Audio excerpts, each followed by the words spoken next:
So hey guys, first of all welcome to my channel Jharkhand lab. तो guys यहाँ पे देखो, कल आप लोग का हिंदी इलेक्टिव का एग्जाम है एंड अपन लोग यहाँ पे इंपॉर्टेंट क्वेश्चंस लेकर के आ चुके हैं। आप लोग का बहुत सारा रिक्वेस्ट था कि हिंदी इलेक्टिव का कराओ कराओ, ठीक है। तो फाइनली यहाँ पे आप लोग का आ चुका है काव्यखंड, ठीक है। यहाँ पे आप लोग देखो यार, क्या ही आप लोग का 12 मास, ठीक है। यहाँ पे आप लोग का चैप्टर का नाम है एंड उसका कवि कौन है, यानी कि लेखक कौन है, तो मलिक मोहम्मद जैसी, ठीक है। यानी कि आप लोग का जो भी है यहाँ पे जितने भी है, ठीक है, ये सारे आपके बहुत ही इंपॉर्टेंट क्वेश्चन है एग्जाम पॉइंट ऑफ व्यू से। तो आप लोग अगर ये सारे क्वेश्चंस करते हो तो शायद आप लोग के एग्जाम में ये सारे क्वेश्चंस आपको मिल देखने को मिल जाए, ठीक है। तो चलो यार, वीडियो ज़्यादा देर ना करते हुए मैं इस वीडियो को शुरू करता हूँ एंड आपसे रिक्वेस्ट करूंगा कि इस वीडियो को अपने दोस्तों से शेयर कीजिएगा, जो भी कल या फिर मतलब आप लोग का जो भी एग्जाम देने वाले हैं 17 को, ठीक है, उनको ये मिल पाए, ठीक है। तो यहाँ पे देखो अंत, यहाँ पे देखो क्वेश्चन नंबर फर्स्ट है अंत की। अंत में नागमाती किसके माध्यम से अपने शरीर की छार को स्वामी के चरणों में अर्पित करने का संदेश भेजती है। यहाँ पे बोला जा रहा है कि अंत में नागमती, ठीक है, नागमती किसके माध्यम से अपने शरीर की छार को स्वामी के चरणों में अर्पण करने का संदेश भेजती है। तो यहाँ पे देखिए, पहला ऑप्शन क्या हमारा पवन, दूसरा घोड़े, तीसरा सखियां, चौथा सेवक। तो यहाँ पे हमारा सही उत्तर हो जाएगा ऑप्शन नंबर वन, यानी कि पवन के माध्यम से भेजती है, ठीक है। यहाँ पे उसी प्रकार क्वेश्चन नंबर सेकंड देखिए, नागमती के हृदय के राख होने का क्या कारण है, यानी कि नागमती के हृदय का के राख होने का क्या कारण है।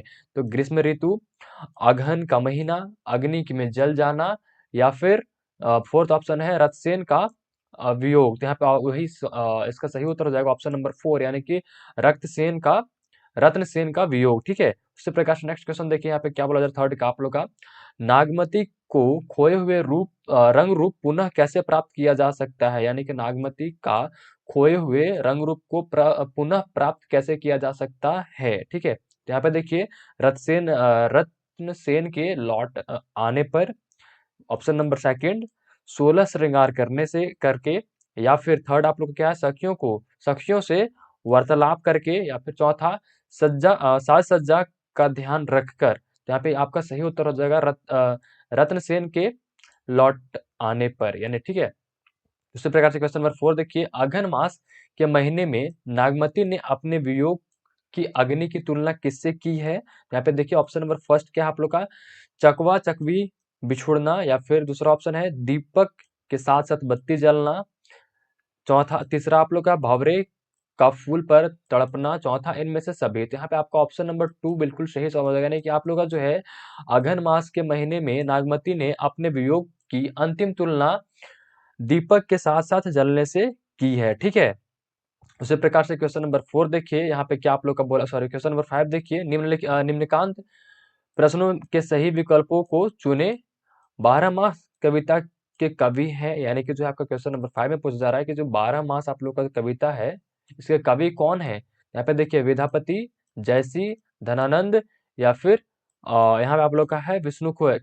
तो यहाँ पे आप लोग जैसे कि ऊपर में ही, चैप्टर का ऊपर में ही, मतलब यहाँ पे लिखा हुआ आप लोग का चैप्टर को अगर नाम, यहाँ पे देखिए 12 मासा है, ठीक है। और इसके लेखक कौन है, कवि मोहम्मद जैसी, ठीक है। उसी प्रकार से नेक्स्ट आइए, यहाँ पे देखिए कहाँ पे है कवि मोहम्मद जैसी। यहाँ पे देखिए पूरा नाम नहीं लिखा हुआ है, केवल लास्ट वाला नाम लिखा हुआ है। तो यहाँ पे देखिए आप लोग ऑप्शन नंबर टू में इसका जैसी लिखा हुआ है, यानी कि यही आपका ऑप्शन नंबर टू बिल्कुल सही हो जाएगा, ठीक है। उसी प्रकार से क्वेश्चन नंबर सिक्स देखिए, विरह के कारण नागमती की हड्डियां कैसी हो गई।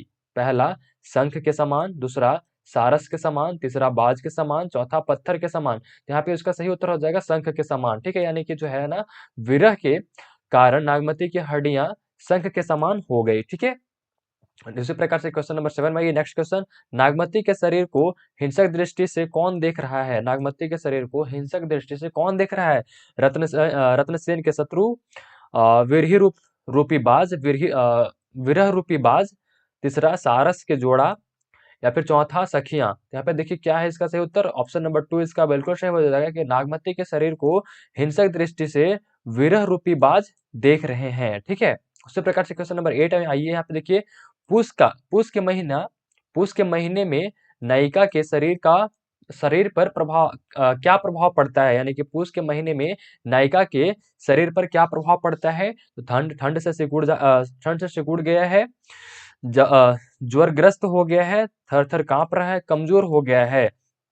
तो यहाँ पे इसका सही उत्तर हो जाएगा थर-थर काँप रहा है, यानी कि पूस के महीने में नायिका के शरीर का जो है ना प्रभाव जो है थर-थर काँप रहा है, यानी कि उनके शरीर में जो प्रभाव है वो ठंड से कँप रहा है, ठीक है? ऐसा आप लोग बोल सकते हो। क्वेश्चन नंबर 9 देखिए, नागमती के अनुसार किस महीने में काम भावना अधिक प्रबल होती है? यानी कि नागमती के अनुसार किस महीने में काम भावना अधिक प्रबल होती है? तो अगहन, आषाढ़, माघ, चैत। यहाँ पे देखिए हो जाएगा आपका ऑप्शन नंबर थर्ड बिल्कुल सही हो जाएगा कि माघ के महीने में, ठीक है? तो क्वेश्चन नंबर 10 देखिए यहाँ पे क्या बोला जा रहा है, पूष मास में नायिका को अपने बिस्तर कैसा प्रतीत हो रहा है? पूष मास में नायिका को अपना बिस्तर कैसा प्रतीत हो रहा है? तो यहाँ पे देखिए अत्यंत गर्म, हिम से ढका हुआ, यानी कि हिम बोले तो ठंड, यानी कि बर्फ बोल सकते हो उसको, ठीक है? बर्फ से ढका हुआ। तीसरा कोमल, बर्फ के समान कठोर, यानी कि यहाँ पे देखो बर्फ हिम होता है, बर्फ ही बोल सकते हो उसको, ठीक है? एक तरह से। और यहाँ पे बर्फ एक नॉर्मल वर्ड यूज किया गया आप लोग का, बर्फ के समान कठोर और बर्फ से ढका हुआ, दोनों अलग अलग है, ठीक है? इसका सही जवाब हो जाएगा बर्फ से ढका हुआ, यानी कि हिम से ढका हुआ प्रतीत हो रहा है, ठीक है? पूष मास में जो है नायिका को अपना बिस्तर हिम से ढका हुआ जैसा प्रतीत हो रहा है, ठीक है? इसी प्रकार से क्वेश्चन नंबर 11 देखिए, फागुन मास में नागमती का शरीर कैसा हो गया है? तो बर्फ के समान ढका हुआ, बर्फ के समान ठंड, वृक्षों के समान प्रतिकूलित, तीसरा है अग्नि के समान गर्म, चौथा क्या है, पत्तों के समान पीली। तो यहाँ पे देखिए, यहाँ पे ऑप्शन नंबर 4 इसका सही जवाब, यानी कि जो है ना फागुन के मास में नागमती का शरीर पत्तों के समान पीली हो गई है, ठीक है? उसी प्रकार से क्वेश्चन नंबर 12 देखिए, माघ महीने में नागमती के विरह के आंसू किसके समान गिरे हैं? माघ के महीने में नागमती के विरह के आंसू, यानी कि दुख के आंसू किसके समान गिरे हैं? हवा के समान, पसीने के समान, पत्ते के समान, ओला के समान। यहाँ पे देखिए क्या हो जाएगा, ऑप्शन नंबर 4 यानी कि ओला के समान, ठीक है? वही यहाँ पे क्वेश्चन नंबर 13 देखिए आप लोग का, फागुन मास में पर्यावरण पर क्या प्रभाव पड़ता है? हरे हरे पत्ते उगने लगते हैं, शाखाएं फुलवाहित हो जाती हैं, वनस्पतियां उल्लास में होती हैं। आप लोग अभी फागुन का ही महीना कुछ दिन पहले है, अभी भी मान को चलो शायद मुझे याद अच्छे से फागुन वगैरह उतना अच्छे से आता नहीं है, ठीक है? लेकिन अभी कुछ ही दिन होली खत्म हुआ है आप लोग का, तो आप लोग उसे समान अनुमान लगा सकते हो, अपने आसपास में देखो कि हरे हरे नए मतलब पुराने पत्ते झड़ जाते हैं, नए नए पत्ते उगने लगते हैं, वहां पर फूल वगैरह मतलब पेड़ में फूल वगैरह आ जाते हैं, वनस्पतियां उल्लास यानी कि अच्छे से खुशी टाइप से कुछ प्रतीत होने लगता है। तो यहाँ पे क्या है, सारे ऑप्शन यहाँ पे आपके सही लग रहे हैं, तो यहाँ पे इसका ऑप्शन भी यहाँ पे देखिए ऑप्शन नंबर थर्ड यहाँ पे दिया हुआ है, बट मेरे अकॉर्डिंग यहाँ पे इनमें से सभी हो जाना चाहिए, ठीक है? मतलब यहाँ पे तो सारे हैं ना, शाखाएं फुलवाएं चाहिए, लेकिन अगर यहाँ पे यहाँ पे पोयम के अकॉर्डिंग माने तो यहाँ पे आपका ऑप्शन नंबर थर्ड बिल्कुल सही जवाब हो जाएगा, ठीक है? उसी प्रकार से क्वेश्चन नंबर 14 में आइए, जौर विरह ज्यों दीपक बातों पंक्ति में कौन सा अलंकार है? यानी कि जौर विरह ज्यों दीपक बातों पंक्ति में जो है ना कौन सा अलंकार है? अ, उस उपमा अलंकार, यहाँ पे पुनरुक्ति प्रकाश अलंकार, अ, उत्प्रेक्षा अलंकार, या फिर रूपक अलंकार। तो यहाँ पे जो है आपका ऑप्शन नंबर 4 से हो जाएगा, नहीं कि रूपक अलंकार है, ठीक है? उसी प्रकार से क्वेश्चन नंबर 15 देखिए, हाड़ भाई संख में कौन सा अलंकार है? यहाँ पे उपमा, रूपक, अपेक्षरा, या फिर मानवीकरण। तो यहाँ पे ऑप्शन नंबर सेकंड हो जाएगा आपका, यानी कि रूपक हो जाएगा, ठीक है? उसी प्रकार से क्वेश्चन नंबर 16 देखिए आप लोग का, नागपत्नी को माघ की शांति सती से मुक्ति कब मिलेगी? यहाँ पे बोला जा रहा है नागमती को माघ की शक्ति से मुक्ति कब मिलेगी? तो फागुन के मास में शरीर को रुई से ढकने पर, सूर्य की उष्मा से, रत्सेन की वापसी पर। तो यहाँ पे देखिए आप लोग का क्या हो जाएगा, ऑप्शन नंबर 4 यानी कि जो है रत्सेन की वापसी पर, ठीक है? तो उसी प्रकार से क्वेश्चन नंबर 17 देखिए, काप हया जब जनवा शिव, तो यहाँ पे देखिए कापा हिया जनवा शिव में किस माह का स्वाभाविक वर्णन कवि जयसी ने किया है? तो यहाँ पे देखिए अघन, पूष, माघ और फागुन। तो यहाँ पे इन्होंने अघन महीने का जिक्र किया है, ठीक है? सो यहाँ पे आप लोग का क्वेश्चंस खत्म होता है। यहाँ पे नेक्स्ट देखिए आप लोग पद, यहाँ पे कवि क्या विधापित। तो यहाँ पे देखिए आप लोग का क्या है, यहाँ पे क्वेश्चन नंबर फर्स्ट आप लोग का क्या बोला जा रहा है, अपने किस कृत्य को राधा अपयश का भागी मानती है? यानी कि किस कृत्य को राधा जो अपयश का भागी मानती है? यहाँ पे देखिए ऑप्शन नंबर क्या है, गोकुल जाकर बसना, दूसरा मथुरा जाकर कृष्ण से मिलना, तीसरा किसी से वार्तालाप न करना, चौथा कृष्ण की यादों में रहना। तो यहाँ पे देखिए ऑप्शन नंबर 2 इसका बिल्कुल सही जवाब है, यानी कि मथुरा जाकर कृष्ण से मिलना, यानी कि जो है राधा जो है अपयश का भागी मानती है कृष्ण से मथुरा में जाकर के कृष्ण से मिलना। ठीक है, दूसरे प्रकार से क्वेश्चन नंबर सेकंड देखिए, राधा किस महीने में कृष्ण के वियोग की पीड़ा को सहने में असमर्थ है। मतलब जो है राधा किस महीने में कृष्ण के वियोग, यानी वियोग बोले तो बिछड़ जाना, और पीड़ा तो समझ ही रहे हो, दर्द सहने से असमर्थ है। ठीक है, यहाँ पे जो है ना किस महीने में, तो आषाढ़ फागुन सावन पूष। तो यहाँ पे देखिए कौन सा, तो सावन हो जाएगा, यानी कि ऑप्शन नंबर थर्ड इसका बिल्कुल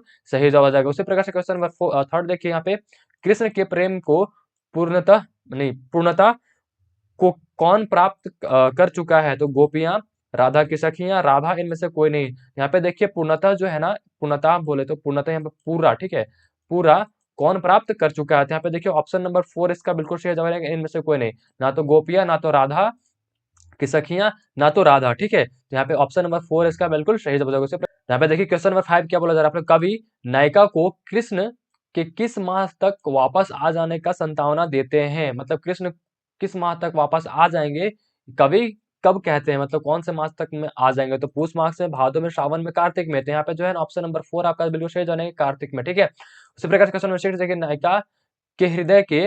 नायिका के हृदय से किसके प्रति प्रेम का अप्रेम की भावना का शमन नहीं हुआ है। नायिका के हृदय से किसके प्रति प्रेम की भावना का शमन नहीं हुआ है। कृष्ण के प्रति, मातृभूमि के प्रति, स्वयं के प्रति, सखियों के प्रति। तो यहाँ पे देखिए क्वेश्चन आपका ऑप्शन नंबर 1 हो जाएगा, यानी कि कृष्ण के प्रति। ठीक है, उसी प्रकार से क्वेश्चन नंबर 8 देखिए, नायिका को प्रेम का स्वरूप कैसे लगता है। नायिका को प्रेम का स्वरूप कैसे लगता है, कटु, या फिर प्रतिपल, नवीन, एक एक समान, या फिर नीरस। तो यहाँ पे देखिए इसका ऑप्शन नंबर सेकंड से हो जाने का प्रतिपल नवीन। ठीक है, उसी प्रकार से क्वेश्चन 9 देखिए, राधा के मुख की उष्मा किससे गई है। ठीक है, उपमा किससे गई है। ठीक है, चांद से, सरोवर से, दर्पण से, या फिर कमल सा, तो कमल से। तो यहाँ पे देखिए ऑप्शन नंबर 1 आपका बिल्कुल सही जवाब हो जाएगा, यानी कि चांद से, यानी कि राधा के मुख की उष्मा किससे गई है, तो चांद से गई है। ठीक है, उसी प्रकार से क्वेश्चन नंबर 10 देखिए, राधा का मन अपने साथ कौन ले गया है। राधा का मन अपने साथ कौन ले गया है, तो कृष्ण, कवि, गोपिया, उद्धव। यहाँ पे देखिए ऑप्शन नंबर फर्स्ट सही हो जाएगा, यानी कि ऑप्शन नंबर 1 यानी कि कृष्ण। ठीक है, यानी कि राधा के मन जो है कृष्ण ले गए हैं। ठीक है, उसी प्रकार से क्वेश्चन नंबर 11 देखिए, कोयल व भंवरों की आवाज सुनकर राधा क्या करती है। रोने लगती है, मधुर स्वर में गाती है, कानों को बंद कर लेती है, चुपचाप सुनती है। यहाँ पे देखिए क्वेश्चन नंबर थर्ड, आपका यहाँ पे ऑप्शन नंबर थर्ड बिल्कुल सही तो रहेगा कि कान को बंद कर लेती है। ठीक है, यानी कि कोयल एवं भंवरों की आवाज सुनकर राधा जो है कान बंद कर लेती है। ठीक है, उसी प्रकार से क्वेश्चन 12 देखिए, कोयल की मधुर वाणी तथा भंवरों के करलों को सुनकर राधा को किस भाव की अनुभूति होती है। सुख, गलीन, या फिर क्रोध, दुख। तो यहाँ पे देखियो हो जाएगा यहाँ पे आपका ऑप्शन नंबर 4 यानी कि दुख, यानी कि जो है कोयल की मधुर वाणी तथा भंवरों के कलवर को सुनकर राधा को दुख होती है। ठीक है, उसी प्रकार से क्वेश्चन 13 देखिए, पुष्पित बागों को देखकर राधा की क्या प्रतिक्रिया होती है। आंखों को बंद कर लेती है, प्रसन्नता से झूमने लगती है, पुष्पहीन निहारने लगती है, या पुष्प तोड़ने लगती है। तो यहाँ पे जो है ना आंखों को बंद कर लेते हैं, यानी कि ऑप्शन नंबर ए आपका 1 आपका बिल्कुल सही हो जाने की पुष्पित बागों को देखकर जो है राधा आंखों को बंद कर लेती है। ठीक है, यानी कि जहाँ पर फूल वगैरह खिले हों, बाग अच्छा सा हो, बढ़िया सा, जहाँ जैसे जहाँ पे आप घूमने जाते हो पार्क में, तो वहाँ पर बहुत सारे फूल वगैरह खिले हुए रहते हैं, तो उस तरह को देखकर आंखों को बंद कर लेती थी राधा। ठीक है, तो उसी प्रकार से क्वेश्चन नंबर 14 देखिए, यहाँ पे कृष्ण के विरह के परिणाम स्वरूप राधा कैसी हो गई है। तो क्रोधित, प्रश्न चिन्ह, या फिर अत्यंत कमजोर, या भाई भयभीत। यहाँ पे ऑप्शन नंबर थर्ड आपका आ जाएगा, यानी कि अत्यंत कमजोर हो गई, यानी कृष्ण के विरह के परिणाम स्वरूप जो है राधा भयभीत, यहाँ पे अत्यंत कमजोर हो गई है। ठीक है, तो यहाँ पे उसी प्रकार से क्वेश्चन नंबर 14 देखिए, कृष्ण के वियोग में राधा की शारीरिक अवस्था कैसी हो गई है। कृष्ण के वियोग में राधा की शारीरिक अवस्था कैसी हो गई है। कृष्ण पक्ष की चतुर्दशी के चांद के समान, पूर्णिमा के चांद के समान, अमावस्या के चांद के समान, चांद की चांदनी के समान। तो यहाँ पे जो है आपका ऑप्शन नंबर फर्स्ट सही हो जाएगा, यानी कि कृष्ण पक्ष कि चतुर्दशी के चांद के समान, ठीक है। तो उसी प्रकार से क्वेश्चन 15 देखिए, राधा किस दृष्टि से कृष्ण को ढूंढ रही है? प्रेम, क्रोध, हर्ष, उपेक्षा। यहाँ पे आपका हो जाएगा ऑप्शन नंबर 1 यानी कि प्रेम, ठीक है। तो यहाँ पे क्वेश्चन नंबर 16 देखिए, कृष्ण किस पेड़ की डाली पर झूला करते थे? आम, केंद, बांस या फिर शीशम। तो यहाँ पे आपका हो जाएगा ऑप्शन नंबर 2 यानी कि केंद के पेड़ पे, ठीक है। कृष्ण कौन से पेड़ में झूला करते थे? तो केंद के पेड़ में, ठीक है। यहाँ पे देखिए उसी प्रकार से आपका नेक्स्ट चैप्टर देखिए, सरस्वती वंदना, और इसके लेखक कौन है? मतलब रामचंद्र चंद्रिका। और यहाँ पे और भी चीजें हैं, आप लोग देख लो। यहाँ पे क्या ही है, कवि केशव दास, ठीक है। यहाँ पे देखिए, यहाँ पे माँ सरस्वती की उदारता तथा वैभव की गुणवत्ता करने में कौन सफल नहीं हुआ? तो ऋषि मुनि, सिद्धि पुरुष, देवगण, इनमें से कोई नहीं। तो यहाँ पे आपका ऑप्शन नंबर 4 बिल्कुल सही जवाब लगा, नहीं कि कोई नहीं, ठीक है, इनमें से कोई नहीं। तो क्वेश्चन नंबर 2 देखिए, रामचंद्र चंद्रिका कविता में षष्टमुख शब्द किसके लिए प्रयुक्त हुआ है? तो ब्रह्मा के लिए, या फिर कृतिक के लिए, शिव के लिए, विष्णु के लिए। तो यहाँ पे देखिए उत्तर आपका 2 हो जाएगा, यानी कि कार्तिक के लिए, ठीक है। यहाँ पे देखिए, कवि चारमुख ब्रह्मा के लिए और पंचमुख शिव तथा षष्टमुख कार्तिक के लिए कहा गया है, ठीक है। तो यहाँ पे क्या आपसे पूछा गया है? षष्टमुख। तो यहाँ पे षष्टमुख किसके लिए है?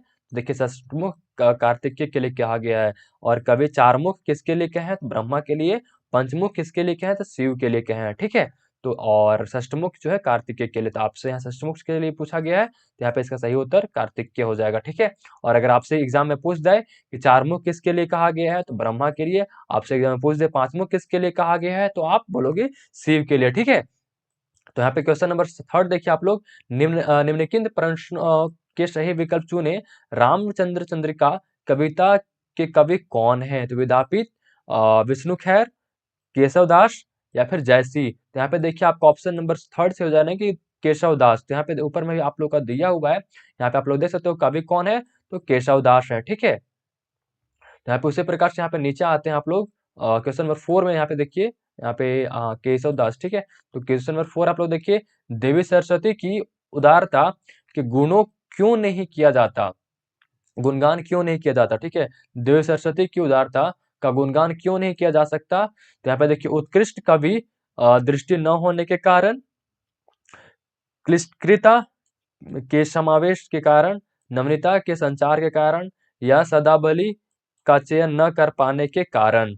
शब्दावली का चयन न कर पाने के कारण, ठीक है। तो यहाँ पे देखिए आपका ऑप्शन नंबर 3 से हो जाएगा, यानी कि नवीनता के संचार के कारण, ठीक है। यहाँ पे देखिए, सरस्वती की उदारता का गुणगान इसलिए नहीं किया जा सकता क्योंकि उनकी जो महानता है और उनकी जो महिमा है, उसका व्याख्यान शब्दों से नहीं किया जा सकता। मतलब जो है बोला जा रहा है कि यहाँ पे पूछ रहे हैं ना कि गुणगान क्यों नहीं किया जा सकता है, तो यहाँ पे वही बताया जा रहा है कि सरस्वती की उदारता का गुणगान इसलिए नहीं किया जा सकता है क्योंकि उनकी जो महिमा है, उनकी जो महानता है, वो शब्दों से बयान नहीं किया जा सकता है। इसलिए उनका जो है व्याख्या या फिर गुणगान यहाँ पे नहीं किया जा सकता है, ठीक है। ये चीज है यहाँ पे, ठीक है। देखिए, पंचवटी जाने पर मनुष्य कैसा अनुभव करता है?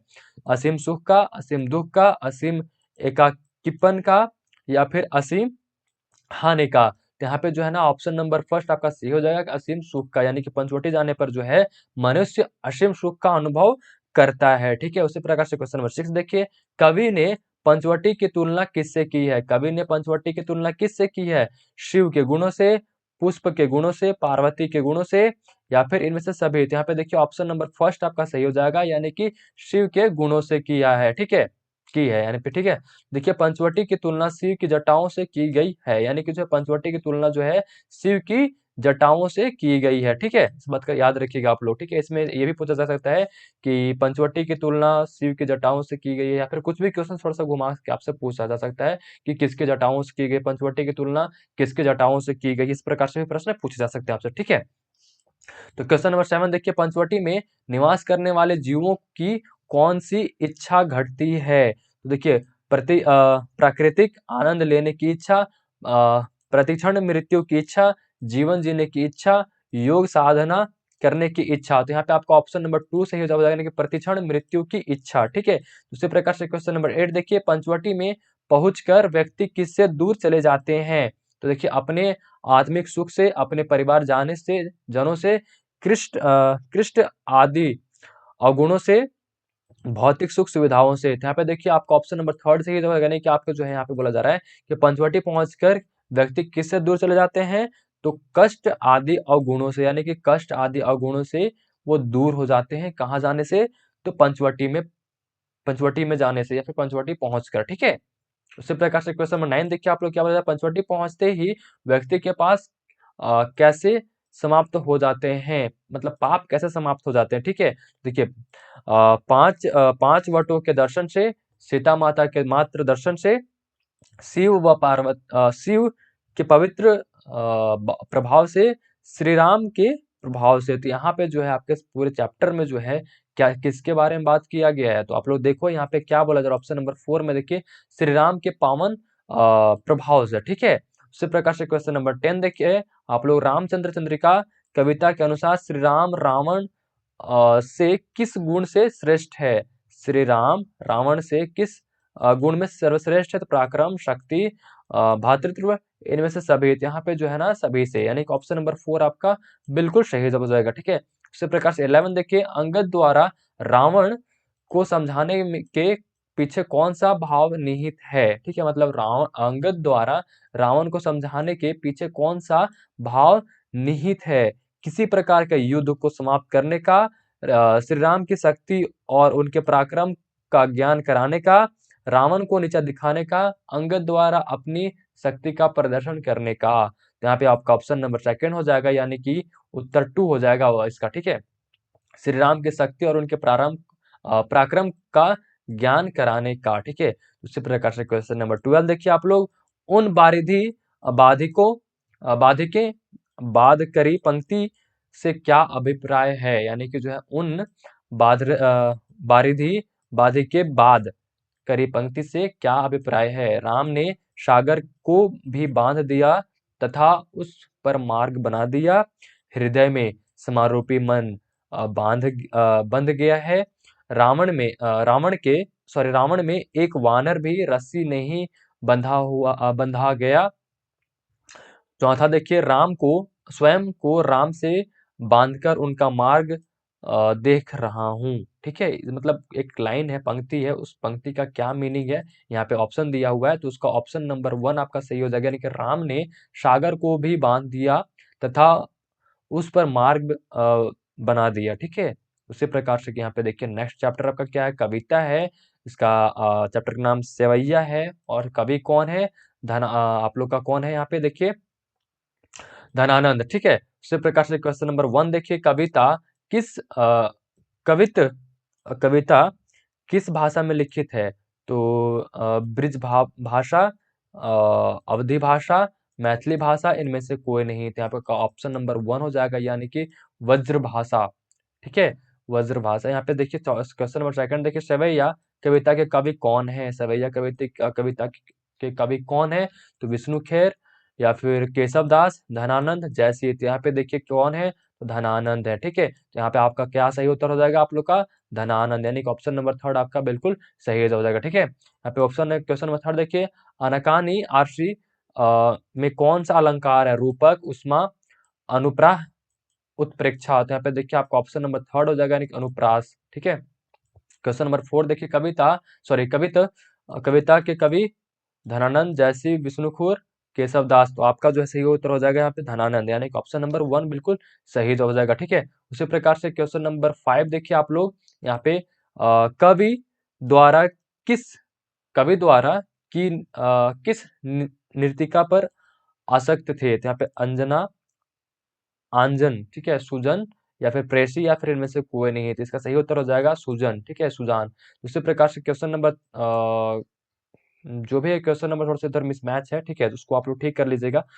कवि के अपने पुकार से नायिका के क्या खेलने की बात कही है? आंख, मुंह, कान, नाक। यहाँ पे देखिए आपका क्या सही उत्तर जाएगा, ऑप्शन नंबर 3 यानी कि कान। ठीक है, क्वेश्चन नंबर यहाँ पे 12 देखिए, क्वेश्चन नंबर यहाँ पे कुछ और ही नंबरिंग है, ठीक है, तो आप लोग इसको मैच करवा लीजिएगा। सेवैया कविता के संयोग में कवि क्या देख रहा था? तो यहाँ पे देखिए, प्रिय मित्र को, प्रिय माता को, प्रिय सुजान को, प्रिय नेत्र को। तो यहाँ पे ऑप्शन नंबर थर्ड हो जाएगा, यानी कि प्रिय सुजान को, ठीक है। क्वेश्चन नंबर नेक्स्ट देखिए, कवि मौन होकर प्रेमिका के कौन से प्रण पालन को देखना चाहता है? रूठे रहने और मौन धारक, बातचीत करने का, मानने और मौन धारण का, इनमें से कोई नहीं। तो ऑप्शन नंबर फर्स्ट आपका सही हो जाएगा, रूठे रहने और मौन धारण का, ठीक है। क्वेश्चन नंबर नेक्स्ट देखिए, सुख साज समान में कौन सा अलंकार है? अनुप्रास, रूपक, या फिर उष्मा उपमा, या फिर उत्प्रेक्षा। तो ऑप्शन नंबर टू आपका बिल्कुल सही जवाब हो जाएगा, रूपक, ठीक है। क्वेश्चन नंबर नेक्स्ट देखिए आप लोग, और I am sorry guys, question number next अब है नहीं, ठीक है, और ये हमारा लास्ट क्वेश्चन था। तो आई होप गाइस कि हिंदी इलेक्टिव में इन सारे क्वेश्चंस में आप लोग को काफी हेल्प मिली होगी। थोड़ा हिंदी का इशू है तो आप लोग उसको अपने से पढ़ोगे। आई होप गाइस कि ये वीडियो आप लोग को अच्छा लगा होगा। कहीं अगर मैं गलत पढ़ दिया हूँ तो उसके लिए मुझे माफ कीजिएगा। और अगर ये वीडियो आप लोग को हेल्पफुल रही होगी तो वीडियो को प्लीज लाइक कर देना, और चैनल पे पहले बार है चैनल को सब्सक्राइब कर लेना यार। तो मिलते हैं गाइस नेक्स्ट वीडियो में, तब तक के लिए bye bye, take care, thanks for watching this video guys.